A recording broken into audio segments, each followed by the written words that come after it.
Bonjour, je suis Dr Plamondon. Aujourd'hui, nous allons parler d'un sujet qui touche presque tout le monde. L'impact des réseaux sociaux sur notre qualité de vie et sur notre santé mentale. Les plateformes comme Facebook, Instagram, TikTok ou X, ancien Twitter, font désormais partie intégrante de notre quotidien. Mais leur influence n'est pas toujours neutre. Il ne faut pas voir les réseaux sociaux uniquement de façon négative. Bien utilisés, ils offrent plusieurs avantages. Communication et lien social. Ils permettent de rester en contact avec la famille et les amis, même à distance. Accès à l'information.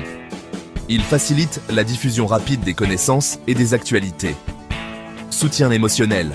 Plusieurs personnes trouvent du réconfort dans des groupes de discussion ou des communautés virtuelles, surtout en période difficile. Opportunités professionnelles. LinkedIn, par exemple, ouvre des portes sur le marché du travail. Cependant, ces bienfaits dépendent de l'usage et de la durée d'exposition. L'utilisation excessive ou non maîtrisée des réseaux sociaux peut rapidement devenir nocive.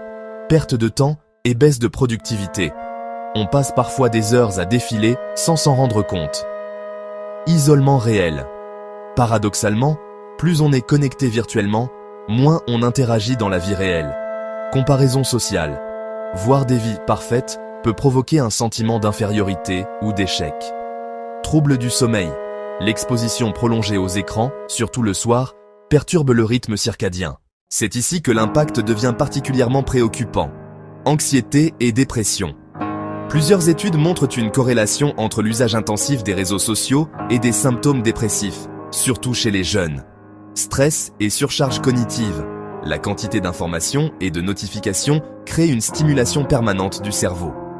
Baisse de l'estime de soi. La recherche de likes ou de validation externe rend certaines personnes dépendantes du regard des autres.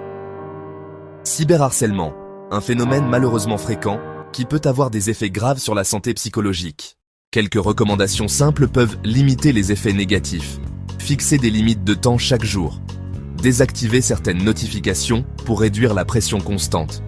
Faire des détox digitales. Pause de 24 à 48 heures sans réseau. Suivre des comptes positifs et inspirants qui nourrissent réellement le bien-être. Privilégier les interactions réelles, famille, amis, activités extérieures. Les réseaux sociaux ne sont ni bons ni mauvais en soi, tout dépend de la façon dont nous les utilisons. En gardant un équilibre entre vie numérique et vie réelle, nous pouvons profiter de leurs avantages sans sacrifier notre santé mentale. C'est tout pour la capsule d'aujourd'hui. Merci de laisser un pouce bleu si cette vidéo vous a aidé et abonnez-vous pour ne pas manquer les prochaines vidéos.